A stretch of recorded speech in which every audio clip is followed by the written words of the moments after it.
के दुख कैसे सहतारू हो, दूर भइला के दुख कैसे सहतारू हो।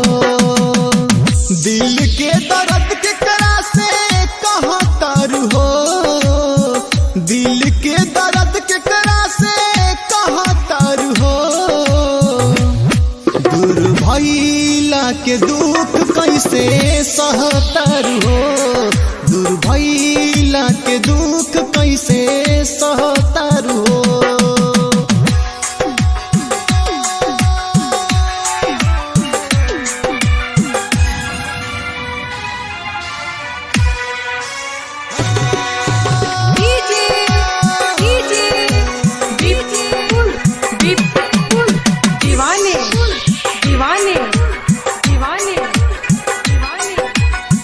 किस्मत में ना रहे तोहरा के पावे के, कोशिश करतानी तोह के भुलावे के।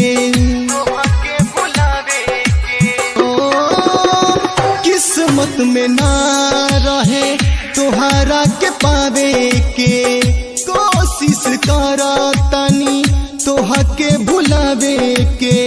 दुखवा के बार में कैसे बहतारू हो, दुखवा के बार में कैसे बहतारू हो।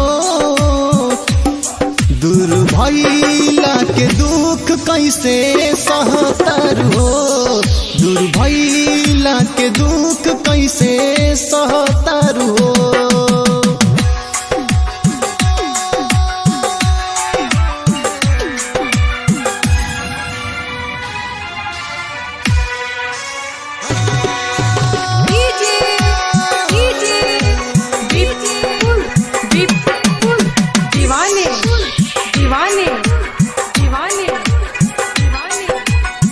किस्मत छोड़वलक तोहरा हो हाथ के, नाही लिख ले खुदा किस्मत तोहरा साथ के। नाही लिख ले खुदा किस्मत तोहरा साथ के।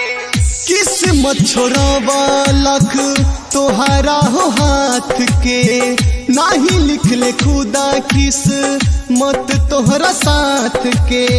गम के दहार में कैसे दहतारू हो, गम के दहार में कैसे दहतारू हो। दूर भइला के दुख कैसे सहतारू हो, दूर भइला के दुख कैसे सहतारू हो।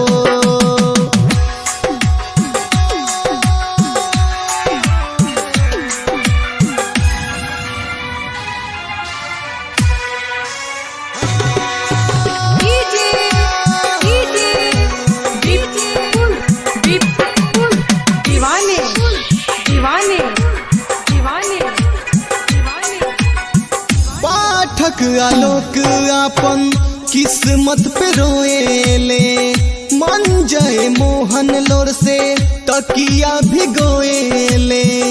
मन जय मोहन लोर से तकिया भिगोएले। पाठक आलोक अपन किस्मत पे रोएले, मन जय मोहन लोर से तकिया भिगोएले। यादवा के बाढ़ से कैसे घहतारू हो, यादवा के बाढ़ से कैसे घहतारू हो। दूर भइला के दुख कैसे सहतारू हो, दूर भइला के दुख कैसे सहतारू हो।